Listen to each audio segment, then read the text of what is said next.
Good evening, and thanks for joining us. I'm really excited about tonight's webinar. This is different than what we typically do. We're going to take tonight and help spread the math love in your classes. My name is Mike Houston, and I'm the moderator for this event.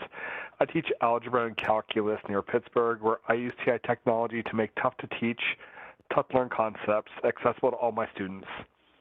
And with us tonight to spread the love is Veronica Carlson and Kim Thomas. Veronica is a high school math teacher. For 35 years, she's presented and worked with teachers throughout the country, helping them integrate TI technology into their classrooms to help students have a greater understanding of mathematics. Currently, Veronica is a systemic coach working for teachers to enhance student learning. So, Veronica, thanks for joining us tonight. Having me, Mike. And Kim is a National Board Certified Teacher, currently teaches college algebra, AP Calc, AB, and BC at Moon Valley High School in Phoenix. She sponsors the Moon Valley Mu Alpha Theta Honor Society and Math Club and spends countless hours supporting students through their mathematics journey. Kim is passionate about integrating technology into mathematics classroom for exploration, discovery, and visualization.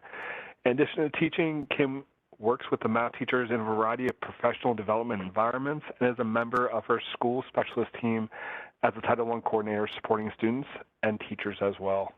So Kim, it's great to have you with us as well. It's a wonderful day to be here. And one quick new thing for me, Kim and Veronica were pretty persistent. I changed my virtual background for tonight, so this is my first time using a non-blurred, just standard blurred virtual background. So new thing for me. Veronica, will you do me a favor and start telling us what we're going to do tonight? Well, like you said, Michael, this is a little bit different webinar, and we're going to present 6 different activities to spread math love. And you can see what those activities are. Some of them are demonstrations, some of them we're going to build. Many of them we have some documents to assist that get emailed to you or are available at the end of the webinar. And then some lucky participant there'll be a webinar drawing, and Michael will give you more details on that at the end of the webinar tonight. Thanks so much. And Kim, will you discuss our expected outcomes tonight? Certainly. So our expected outcomes is we're definitely on a mission to spread math love with and without technology. So not everything is going to be with technology this evening. Some of the math things that we're going to do is we're going to collect and analyze some data. And there's so many things like that dot there is because there's other things that can go with that. And we can communicate math love using literacy strategies. Thanks so much, Kim. And Veronica, you have control. Feel free to share your screen. All right. So the first thing we have on our agenda is the candy grab, Valentine's Day candy grab. And it's a chocolate candy, and I think it's usually wrapped in some foil. Michael, is there a place in your state that makes these kind of candies? Gosh, I forget. I think maybe it starts with an H, ends with Could be a Y, Could be. rhymes with Mershey. Yeah. All right. So, and then just for those of you, this can also be done on an TI-84 in the family of that calculator. We're going to demonstrate with a Nspire document. And one thing I always like to do with my activities is have kind of a header or an opening page, a cover page, if you will. And I do that through a notes page. And I'm able to import a graphic, pictures, whatever. And so I just have really started getting in the habit of doing that. And that just is kind of the way I start the activity. So we're not going to collect the data, but I am going to show you from my smart notebook here what we did. So here, this activity, it's a data collection activity. It is linear. You can use either the Nspire or the TX. And then there's also in our document some additional teacher tips if you have a navigator system. And so I had these chocolate foiled candies in a bowl. Also, it's seasonal. I mean, you can do it with any kind of candy. Um, these are loose candies, and so we didn't think that these would be candies that we would be eating. But if you wanted to have students put on one of those gloves, like one of those food prep gloves, they have starbursts that are shaped like hearts, or of course those fun conversation hearts. So you can just kind of make it timely with whatever it is that you want to have students grab. If it is a wrapped item, then maybe they want to enjoy it afterward. So you can make that decision. And so here is some data that we've collected. So we're not going to go through collecting it. That might be something that you might want to decide how to, this is like a math lab kind of. And so you can decide, well, how do you want to measure your hand span? Officially, I would say it's the tip of your pinky to the tip of your thumb. Some teachers, as I looked at different varieties of this kind of activity, some teachers have their students mark it on a piece of paper. They have a ruler on the table or on the desk that they can put their hand on top of. We're using centimeters. So those are things that you can design, or you can just tell students, this is the way I want you to do it. Or if you don't have time, you can provide them with the data. So there's lots of different opportunity. So here I am in a list in spreadsheets, and I entered in my data. And so now I want to make a scatter plot. And so I'm going to go and insert data in statistic page. And there's all my data, and it's all random. And if we had another screen next to me, if Kim had this on her screen, um, you would see that these points, these coordinates are all random. And so here I'm going to come to the bottom and I'm going to click to enter a variable. And so we can decide, what's going to be the independent variable, what's the dependent variable. And so hand span is going to be my independent variable. And I can go over to the other side and I can click. But if you didn't know, if you just push tab on the keyboard, that'll jump. And that's something handy in the classroom for students to know. So that just saves time, and if tab moves you around, and then there I can now pick candies. And so voila, there's my data, and I have it graphed. And so now what would we like? We'd like to come up with a model. When Kim and I were talking about this activity, I'll just speak for myself that I've been teaching for a while, as you heard from my bio, and it used to be days of getting a piece of spaghetti out and laying it on top of your data that you collected to kind of look for the line of best fit. Well, one thing that the TI-Nspire offers in our menu, when we want to analyze our data, we can add a movable line. And that's kind of like our piece of spaghetti. And so we can decide and we can talk about, when I go to either end of my movable line, notice that the icon is kind of curvy, kind of like a rotation. And that's where I can show that. If I go to the middle of my line, it kind of looks like a little crosshairs, kind of looks like, maybe a coordinate. Well, there I can do my translations. And so you can even do this in a graphs page, and you can talk about, well, what's changing here versus what's changing over here. And so I can work with this and I can manipulate it, and I can try to get in there with the line of best fit.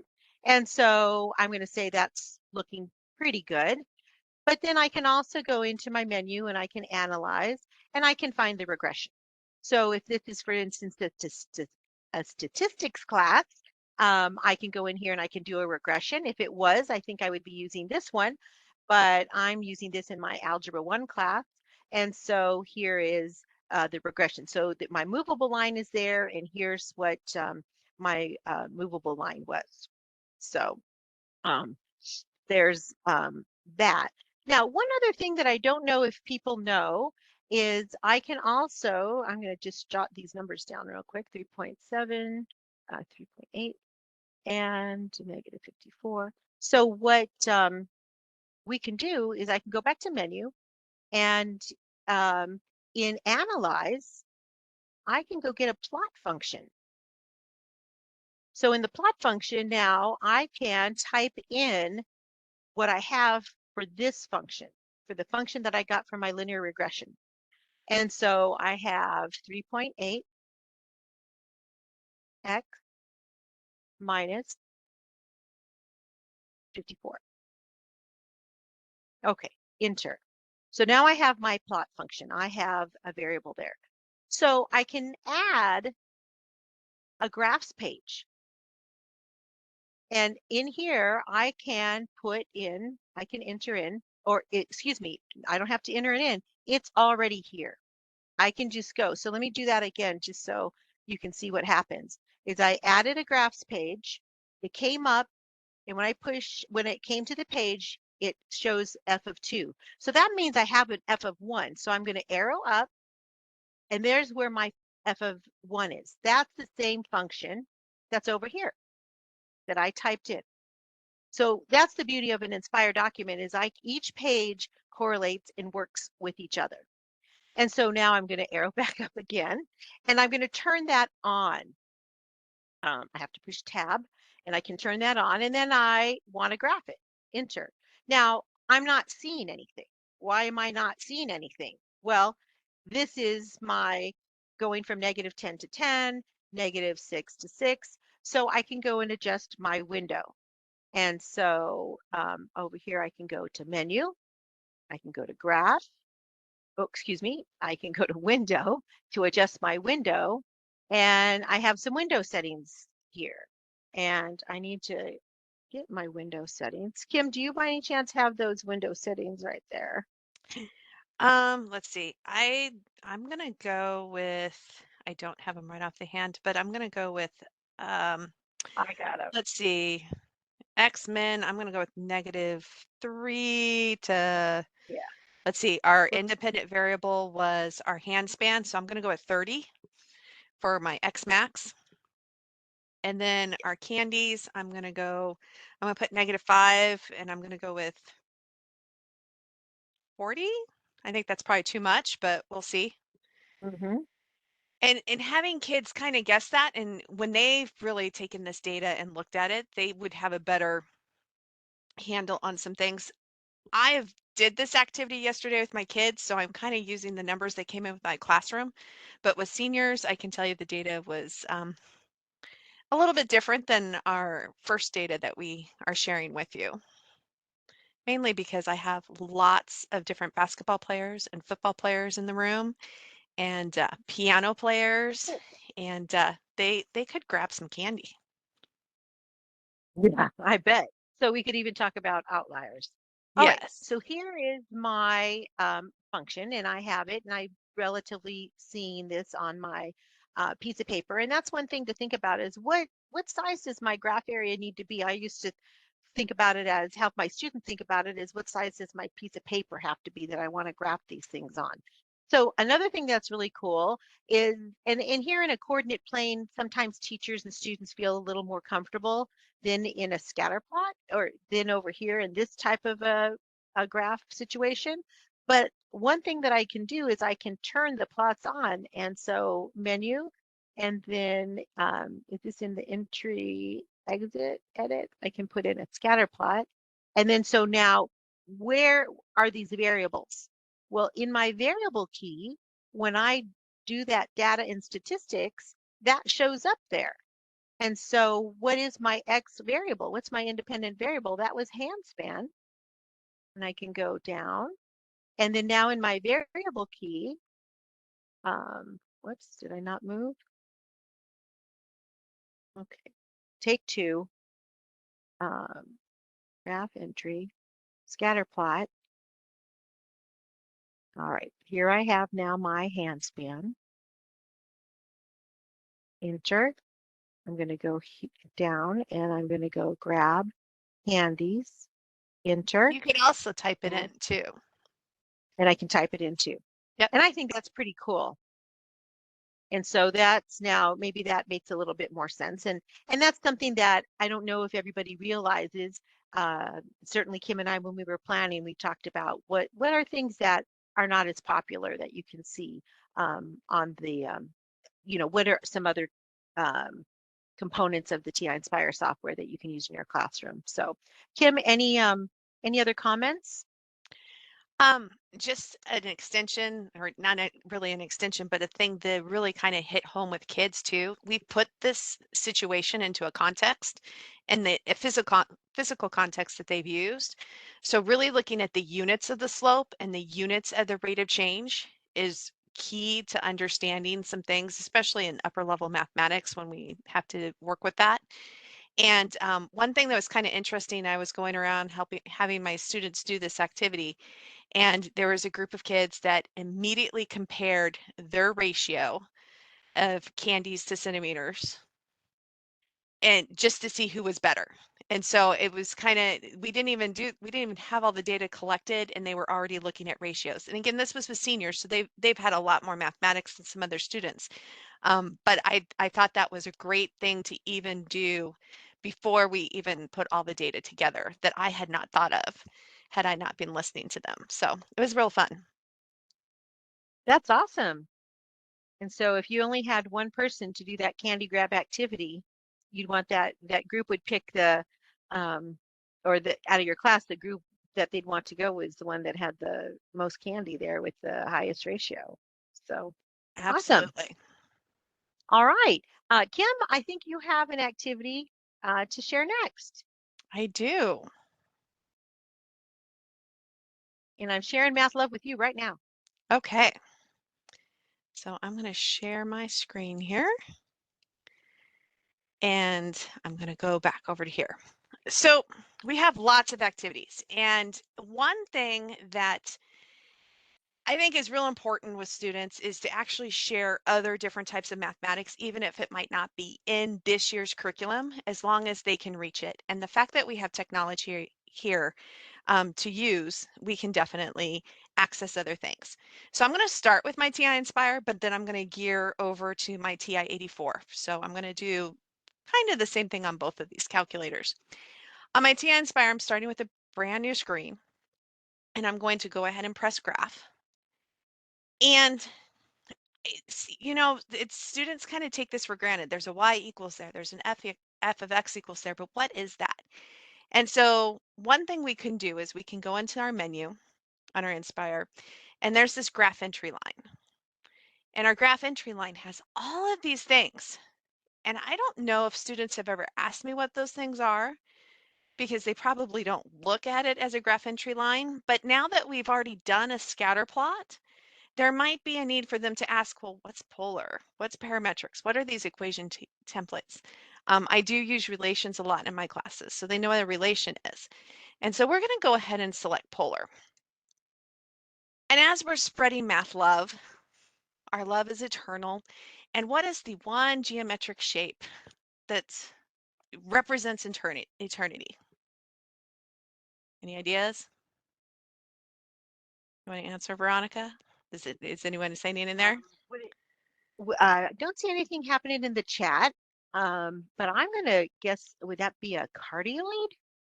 Um, maybe a little bit before kids know about the cardioid, but the geometric shape that we start with, it's just, we have life is attached to it. We have circle. Yes, the circle of life. So, geometry classes most definitely can start with a circle. And so I have selected polar, and I'm going to go ahead and use trig, and I'm going to go ahead and use sine theta, and theta lives underneath that pi button. And there's a little circle right here.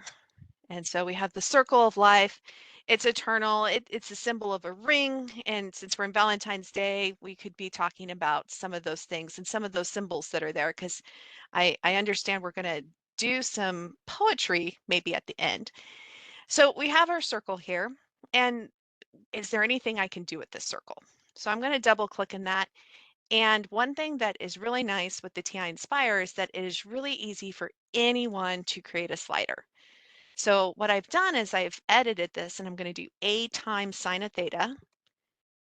It's going to say, hey, do you want a slider for this? Of course I want a slider for this. And here it is. And I'm going to move the slider down here a little bit. And now I can change the slider. And what does A do? It changes the radius of my circle. and it moves the circle in different places. So just one thing that Jim, we can do. I'm just going to share that you said a time sign of theta. Yes. And why is that important to put times? Why couldn't we have a and then sine theta? Well, let's go ahead and do a cosine theta. And notice how it says a cosine or a cos or whatever that happens to be. And so the TI-Nspire reads cosine as one word, but a cos is a new word that I just made up. So when I put that times key in there, now I have a times that function that was already part of my calculator as cosine theta. And that is very important for kids to realize, because they're Right. like, it's not working. Why is it not working? And it's because we've typed in something our calculator doesn't recognize. Thank you. And so now I have some different shapes right here. They're connected the way that I typed it in, which is kind of fun. Circles are kind of boring though, I'll admit. They've known about them for a really long time, but they're related to pi. And so I do like to connect Valentine's Day to Pi Day because it's about a month away afterwards. And so other things that we can do. So I have already typed in this one for a cosine theta plus a. And I have it kind of hidden right here right now. And the other thing that I love about my TI-Nspire is that I can animate this. And so this is going to be what I call path plot. And I'll show you guys how to do that. But basically we have this little thing that to me, it looks like a lima beam, but it really is a cardioid. And so for Valentine's Day, I kind of like to share with my students other types of shapes in different graphing systems. And this is a cardioid. And there's a geometric reason why it exists. We can talk about other things. Some people say that you could slice it and it looks kind of like an apple. Most of my students will say it looks like a lima bean or something else, but it's one of those things that just kind of bringing that love of math in there. And so to show them other shapes like this one. And so I'm going to do this with a different one right here. So talking about a cardioid, and here's a limachon, because it has the lovely little loop in here. And how I animated that, not that, or traced it really, is we go into menu, we go in the trace, and there's this thing called path plot in the TI-Nspire CX2s. And so we change it to polar, and now we get this play button. And on your CanTels, you can hit the up button and you can see the preview. You can also hit the down button to hide it. And then when we press play, it is just automatically going to trace through. And so I have had this just showing up on my board as kids come in, just for them to ask the question, what's going on? Why is it working? And just kind of like those 5 minutes of fun, but mathematical fun to see what's going on. And my students, I teach BC calculus, so that group is going to work with polar. But even all of my other students throughout the day who are not working with polar, they definitely can access it. And I think it's important for them to do that and to play with it. And when we do things like put a slider on it or something, there's other shapes that they can do. And so I asked my students, well, actually my students asked me, can we just play with these and come up with weird, wacky pictures? And they did. And it was kind of a fun thing. Now for Valentine's Day, another shape that really comes to mind that we see, the cardioid does connect to a heart because it does have that root word that means heart. But the other word that we kind of want to mess with would be a flower. And so I've switched over to my T84 and I'm going to do the same thing. So on our 84, we do have to change our mode. And so on our mode, and it's always been there, there's function, parametrics, and polar. So I'm going to press enter on that polar and I've changed everything. And if I go back to my home screen, other than up here, normal, float, auto, real, radian, MP, I don't really see anything there telling me that. But when I go on the y equals, I have this r equals going on. And so that's when I have something that's like, okay, I have to do that r equals something and we have our polar. And I said I wanted to do a flower, right? And so for polars, we're going to go ahead and graph a rose. And so what we're going to do is we're going to go ahead and just pick a number right here. So I'm going to pick 3. I'm going to go ahead and go with sine. And for these functions, we're going to go ahead and do 3, and I need a theta. So if you've noticed right here on that key, it's x, t, theta, n. So if I press that button, because I'm in polar mode now, it's going to go with theta. Now, I don't want to spoil the surprise yet, so I'm going to go ahead and turn that off, and I'm going to start with my circle again. Circle of life, things that start with circles. So I'm going to do sine theta. And this is the reason why I'm going to start with that circle. It's kind of icky looking. And this is a time where I really do talk with students about perspective matters and the fact that I expected a circle because I knew it was a circle. They might not know that that's a circle, but I expected a circle. So before I do anything, I'm going to change my window by going into Zoom, and I'm going to start with Zoom Decimal. Zoom Decimal is automatically going to square everything up. I could go to Zoom Square, which is right here at 5, except I kind of want to zoom in a little bit, and that's why I'm going to go with Zoom Decimal, because I also know that that is a beautiful square window. Have a little bit better of a circle right here. I'm going to go back into y equals now, and I'm going to turn that off. Go back up here, and we're going to go ahead and press graph. And so kind of looks like a fan really at this point in time. So this is where we can kind of explore some other things with students. I'm going to change this to 6. And I have a graph, but it wasn't as pretty. Ooh, But it is pretty. Like it's a cool it looks pretty cool to picture. me. But if I'm looking at my textbook though, I'm not really that happy with it. So this is the other place that you want to go into. You want to go into window, and on your theta step, you want to change that. And I was just playing with numbers, and I have figured out that pi divided by 60 is a number that I liked. And I can go press that graph right now, and I can see this beautiful polar curve. It's a little bit more curvier. But what I would like my students to see is I would like to go into the setting right here, and maybe I don't want it to be blue. I think there's a pretty pink. And maybe I don't want it to just be a line. Let's see if I can make that work. And so I'm going to use this, I call it a ball and chain.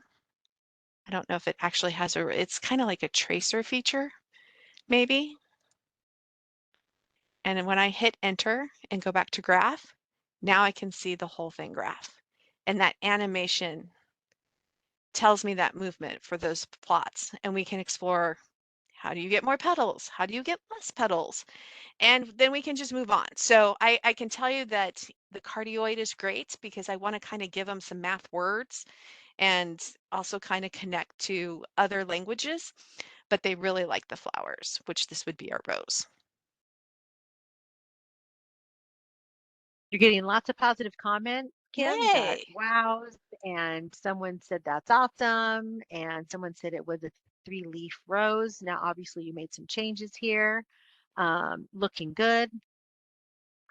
All right. Another person says when they taught BC Calc, they used a second equation and changed the path so the students could see the direction.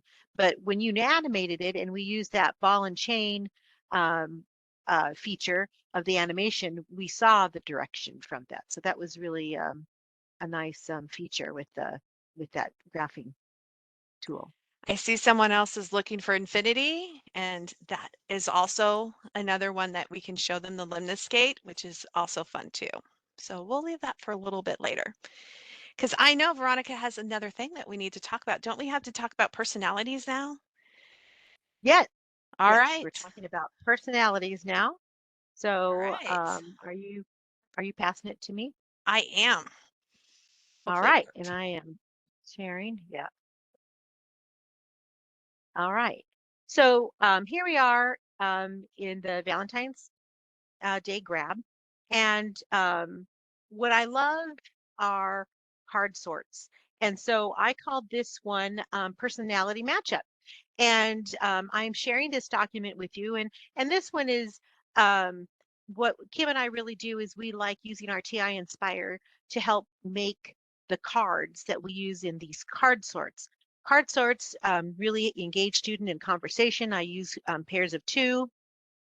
And when I listen in on those card sorts, I love to hear the conversations that students are having, and I encourage them to use math, proper vocab.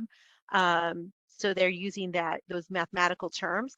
And so here, this is focused on quadratics. You could have lots of different types. And you really don't need a lot. And I'll show you what it looks like. I have a picture of that. But here what you do is we have lots of different clues. And so what students are going to do is they can match these up, and they can decide which ones are going to, work together. So are either of these in intercept form? I would say this one looks like it's in intercept form. And so we're using some math vocabulary. We're looking at the appearance. Vertex form. Leading coefficient greater than 1. And really there's 6 of these. So I'm just kind of showing you how it's going to look. To sketch me, you're going to shift up 4 units. And so, my functions have something similar and not. You can now choose. I did also have graphs to go with these. And so you can even have those as accompanying or not. It just depends on what it is that you'd like to accomplish with your personality match cards.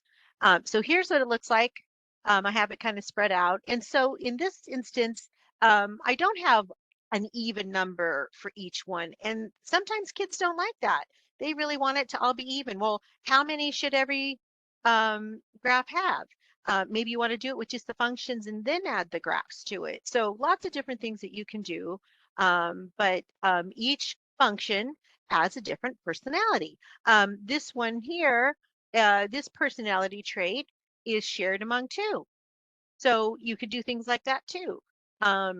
So how we created this, and specifically how to get these graphs, because I'm always looking for a graphing tool.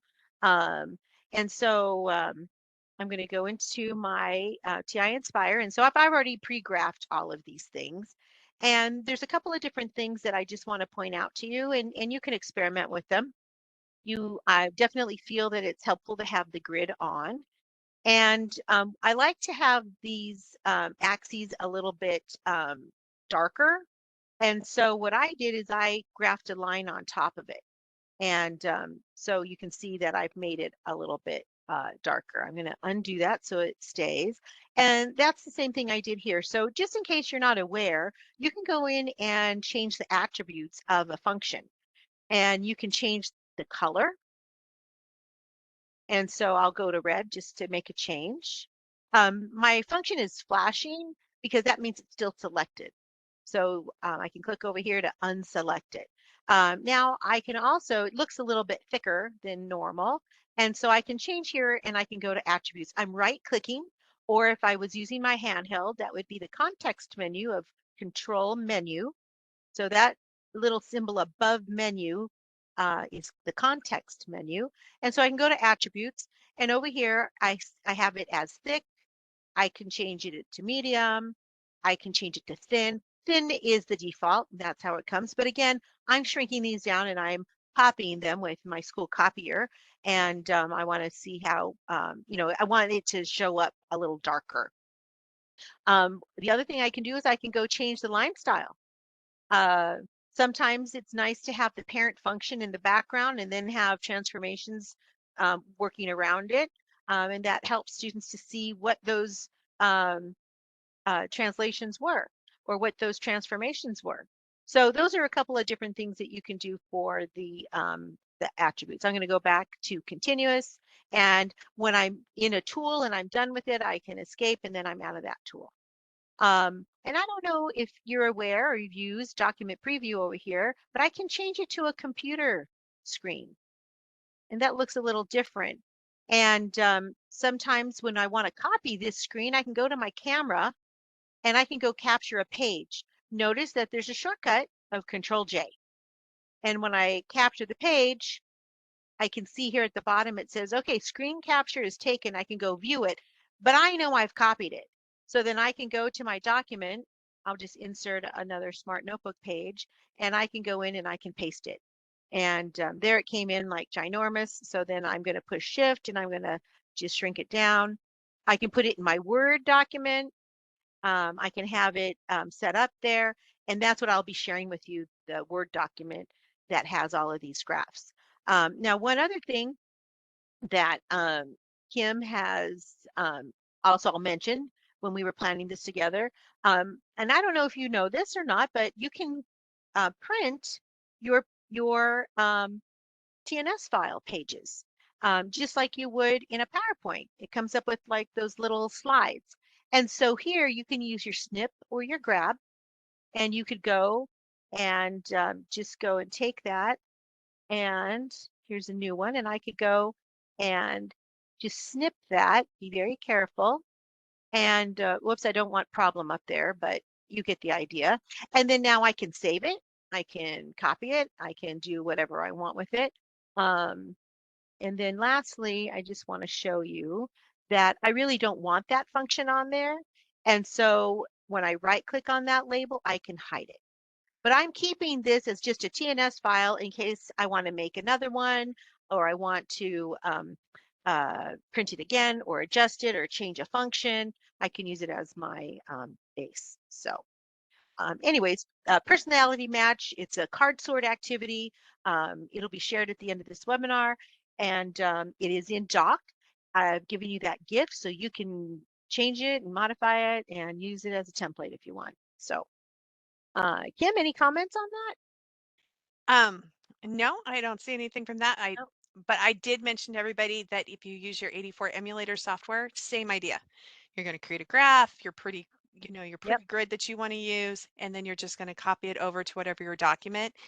And for me, I love having the graphs that the kids are seeing on their own handhelds.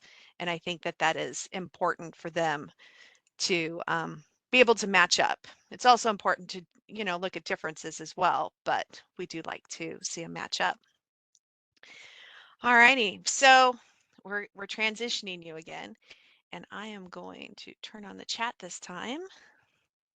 And it's more fun in games. So this is show and tell, and this particular formula right here, I saw this on a social media post, I'll be honest, at this point in time. So I did not create up this equation at all, but someone shared this. And what was really nice is that notice how it has this a in here. So we have x to the 2/3 power plus 0.9 times 5 minus x squared to the 1/2 power. And I chose to use the 1/2 power as opposed to a square root. So again, flexibility in notation depending on the level of students. I'm using sine again, even with freshmen, they should hear about sine, cosine, and tangent a little bit, maybe not using all the transformations in the math, but knowing that that trig is coming to them in geometry as sophomores for traditional students. And so I have this a times x pi. And so that's our formula that we're going to do. And so what I've done is I typed that into a TI-Nspire, and you can see the formula sitting down right here. And you can see right now that a is 0, the way this is set up. And so we're spreading math love. Does anybody have any predictions of what might happen right now with this? Maybe you've seen it before. And so one thing that we can do with the TI-Nspire slider right here is I can right click on it. So I'm on my emulator software. This is really where I would put this, is on my board emulating it. Or I would also have my students create it because I want them to create sliders as well. And so when I right click on that, I can move the slider around. I can change the settings. I'm okay with these settings. I can minimize it. When I minimize it, it turns it like this with the buttons. I'm going to go back and maximize it. And I can also animate it. So when I animate this, we can now see that it's kind of forming a heart. And one thing that I learned to do a couple years ago was to make a GIF. So I screenshot every single one of these, and I actually have a GIF that will be in the folder, a GIF GIF. That really is just a screenshot of this right here with this heart that's kind of formed as we are changing the slider. It's very, very powerful. I'm going to stop animating, to actually move that slider yourself and see what's going on and to move it around. And it's easy enough that I can change those settings. It's variable A, and it's not case sensitive on the Nspire here, but maybe I want to change my maximum to 10. And the step size is automatic, but maybe I only want to count by ones. So you can change all of those pieces right there. This is the style, whether it's horizontal. I can choose to use vertical, but I'm okay with horizontal. I'm not really showing any digits there, but we can also show the variable, the scale. And if I hit minimize, it goes back to those two little arrows. So I'm going to hit OK. And now I can just see what happens if I go to 10. And it just makes it really dense. Not as pretty right there. So 5 was actually, this is really pretty right here. So that's one thing I can do on the Nspire. You can take that formula right there, what happens. And even if you don't have the technology where you can have sliders going on, you could have 3, 4 students in a group and have someone do sine of 1, x pi, sine of 2, x pi, and you can actually manually put it in there and have them kind of create that piece by sharing their calculators. Now I said I was also going to do this on my 84. So I have this already preset up on my TI-Nspire, so I typed it in because that's a pretty lengthy formula right there. I'm just going to show it to you one more time. So we can see we're doing x to the 2/3 plus 0.9, 5 minus x squared to the 1/2, and then I have sine ax pi. Now what I've done differently on the 84 is that I'm using that transformation app. So that app that lives right here under the apps button. Sometimes it's frustrating for us because it's on when we don't want it to be on, but that's that transform app that we're doing. And so what I've done is I have already set up our transform app. So I'm going to hit graph. And underneath here on setup, so I'm going to go ahead and hit setup right here. What I've done is I've put the trail on. So in this case, I do want to put the trail on. I'm going to start at 0 and we're going to go ahead and hit our graphs. And I have this just set up to where I'm going to manually press the buttons here. And so as it's trailing, we can see how we are building our heart right here. And it's a little slower on the 84, but we definitely can get that pretty heart right there to show our math love for Valentine's Day. So I think we're going to move on, Miss Carlson, unless there's Okay. And questions. just no, you got a lot of cool, so cool, and a whoa. And if I wanted to, I could change my color to Absolutely. You pink know what? or red. I think we should. Let's go ahead. I think So so. I'm just going to slide on over to here right there and hit enter. And you know, sometimes I forget to change the color. And so we have red. I'm kind of partial to magenta here. I really wish there was a purple, but alas, there's a pretty light blue, but I'm going to go back to, well, let's go with red. We haven't done red. And so I'm going to go ahead and notice over here, we also have this transform, so I can change how it actually transforms right here as well. So it's another place to get to that setting. And now I have my graph right there. Beautiful. Wow. Looks great. All right, I'm going to pass it on back to you. Okay.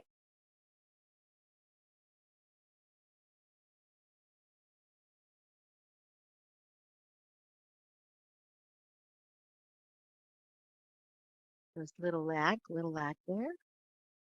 And now we're going to do heart transformations with the list on the 84.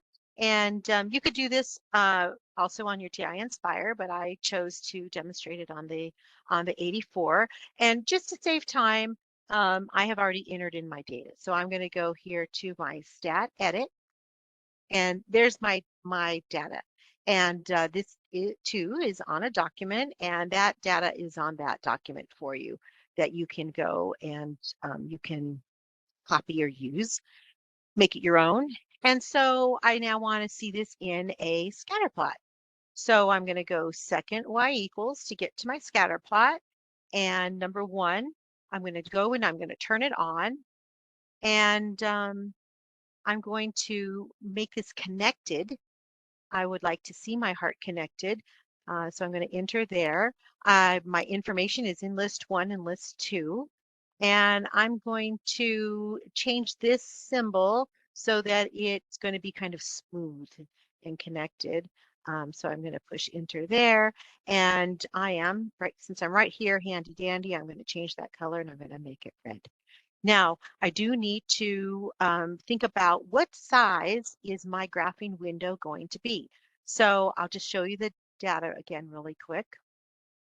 And so you can see that here I'm in my X list. I'm not going that far. It's not that ginormous. And over here on my Y list, so I have, I think, like 17 values. So let's go in and make our graph window that this is going to fit. Let's pick this up a little bit. So go. Okay. So let's go to our window. And one thing that I really like to see is kind of the edge of the graph a little bit. So I'm going to go just 0 there. And then I'm going to go to 22. And I'm going to leave my scale at 1. And I'm going to have start here at 0. And again, this can be a conversation with your students, have them make it really, don't have the calculator come up with the graphing window, but think about, what size of window do I need to have so that all of this data fits in it? If you're in a beginner algebra class or in middle school and you're graphing or plotting some points, what quadrant are we in? So here's my graphing window. I'm just going to go double check that I did turn my plot on. And so now I'm ready to go graph it. And so there's a nice heart. I can see my edges here of my coordinate grid. And I think that looks pretty good. What do you think, Kim? I think that looks great. It's beautiful. Yeah.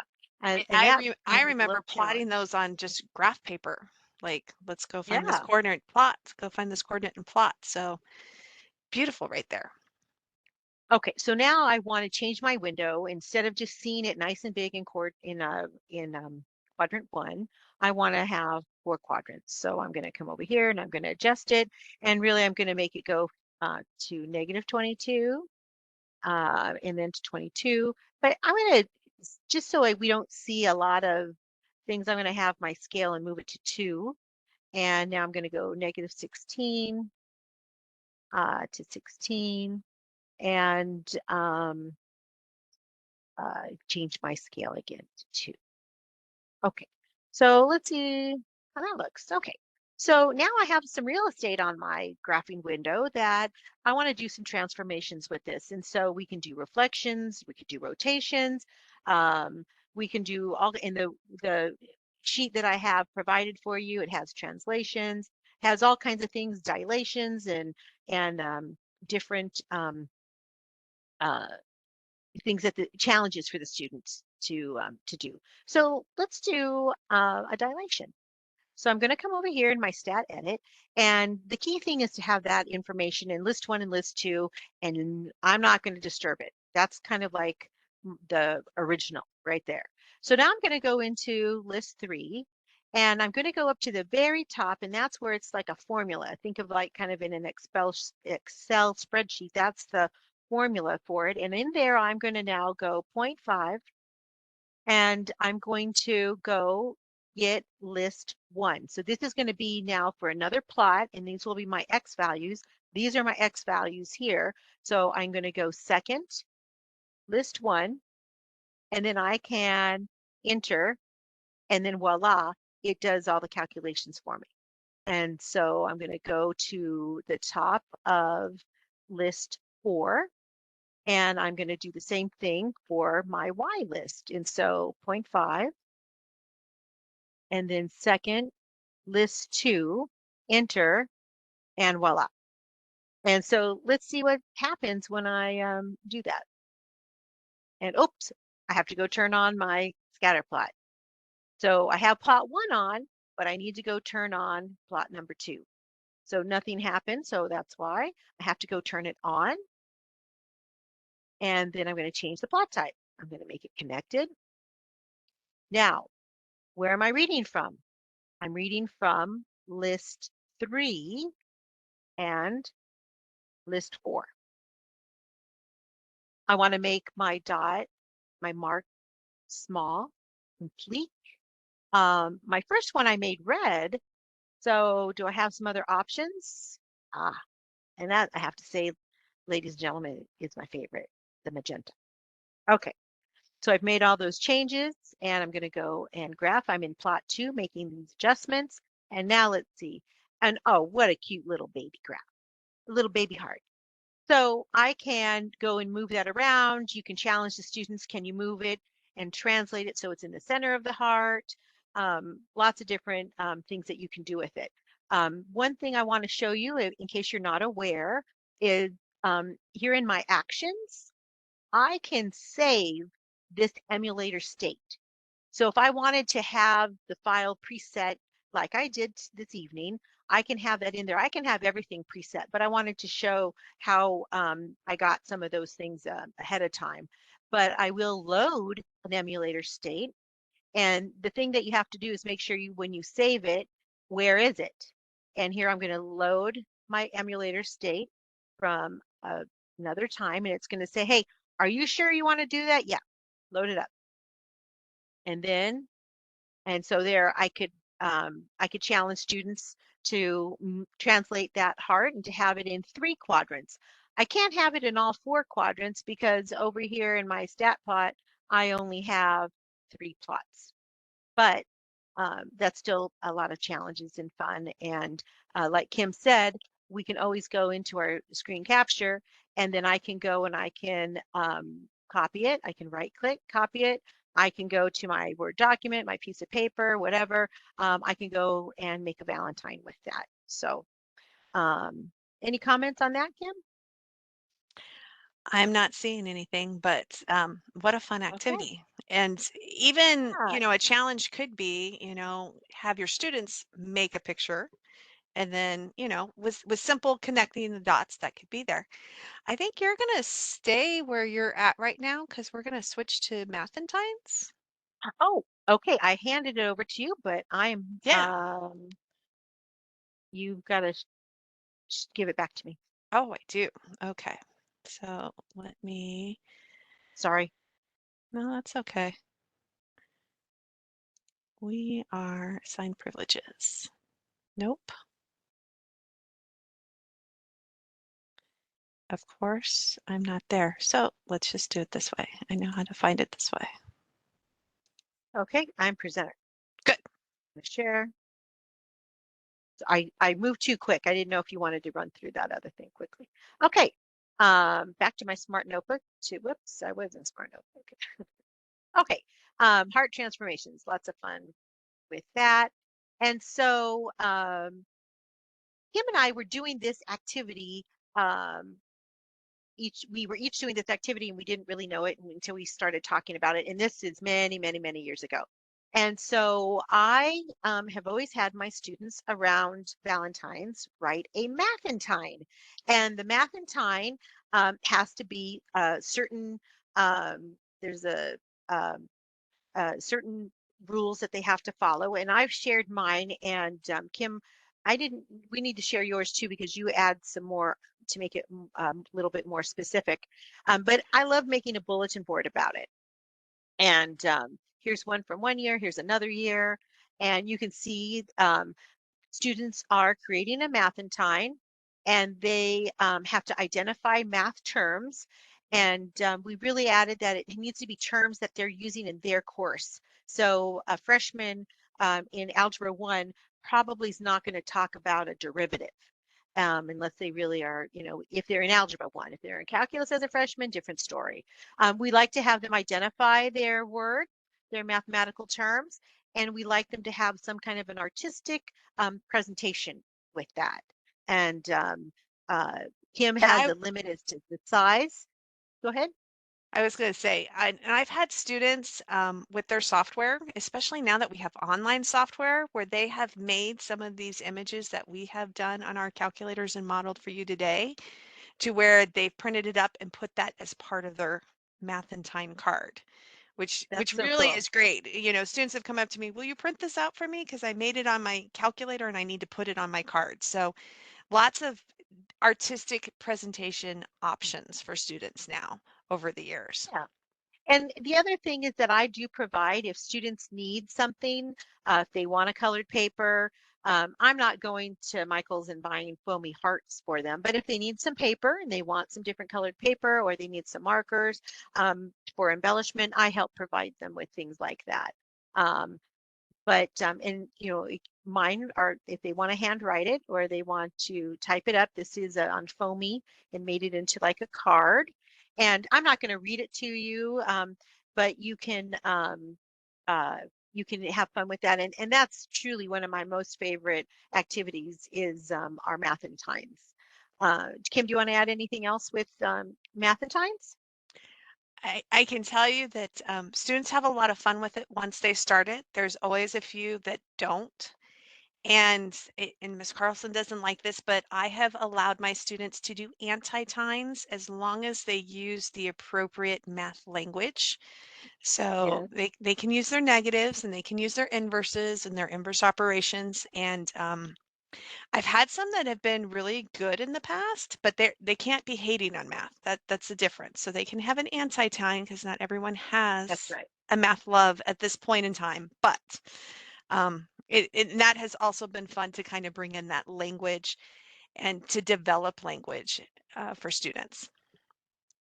Definitely. And I do, based on Kim's urging, let kids submit one, but it just has to be tasteful and it can't be hateful, like she said, just has to be appropriate.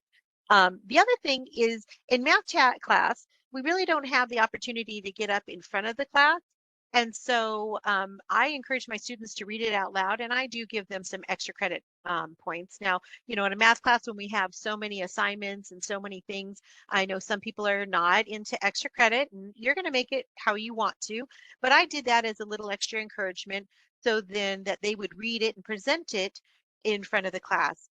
And along with that, we do a, you know, quick for all levels, my seniors too, how to behave in front of a presentation. You know, you have eye contact, you're looking at the person, you seem genuinely interested, you know, you're not sleeping, things like that. So, anyways, after they read it, then I take it and then I display it and I have it up in the room and kids really love to go look at their work. Oftentimes in high school classes, student work is not displayed and Kim and I like always displaying that work and some of them are artifacts that I really cherish. One of them, I don't know here, whoops, I don't think I have it over here. Nope. One of them, some young lady crocheted little baby hearts and presented it. And it was just darling. Of course, I asked her to keep those baby hearts. All right. One other thing is from Texas Instruments, and I hope you've gotten some ideas or some things that made you have another idea for sharing math love with your students. Your math teachers, most of you are math teachers watching this seminar this evening, and we're all kind of math nerds, and we have a love of math. At least I know Kim and I really do, and hopefully we're sharing some of those our favorite things with you. But here, if you go to the TI website, and here is the address. If you want to take a picture of it, I've learned that on webinars. If I want to get that website quick, I can take a picture of it. And here I've attached it with the link. But our little logos, and Kim designed our backgrounds with the Share Math Love stickers. And I can go here, and Texas Instruments is continuing to spread math love with Math-entine stickers. And they have it on these Avery labels. But you know what? You can even make just, you know, like you know how kids exchange Valentines, you could make Math-entines that you could give to your students. And some of these are just very clever. You drive me crazy. Um, we make the beautiful equation. And here's another favorite. You look radiant today, Kim. I love that one. Thank you, though, by the way. Thank you. But I Yes. love that one. And as I'm going to go back and assign Math Love to this presenter, Mr. Michael Houston, you can see that we've also coordinated our wear, that Kim is in a beautiful magenta sweater in the middle of these two boring black shirts. You say boring, I say slimming. Oh, there you go. Okay. I think it's classic. Yes, I'm going to say classic. Well, we are going to start wrapping things up tonight. As promised, we are giving away to one lucky winner a TI graphing calculator of their choice. And tonight's lucky winner is Vicky Martin. So, Vicky, congratulations. We'll be reaching out to you over email in the next couple of days to get some information from you. To receive a certificate of attendance, go ahead and click the link in the chat window. Also listed are the links for the documents that some of you have been asking about tonight. And if you're missing those links for any reason or they're not working, go ahead and just hang out for a day or so, follow up with your email. You'll automatically get a follow-up email, and that email will have links to the recording, the documents, and their certificate as well. And if you're watching this on demand, go ahead and copy that link into your favorite browser to receive your certificate. So a huge thanks for sharing all the love tonight from Veronica and Kim. Thanks so much for everything you put together. It was very fun, kind of putting all of our things, pulling them together and refining things. So I hope everybody gets some good ideas, and thanks for joining us this evening. Yeah, thank you, everybody. And what a great way to start off February tomorrow. Absolutely. That's Thanks right. so much So to everyone for celebrate. joining us. Yeah. Celebrate math love. Spread math love. Absolutely. Again, thanks to everyone for joining us, and we hope to see you back online next week. Have a great night.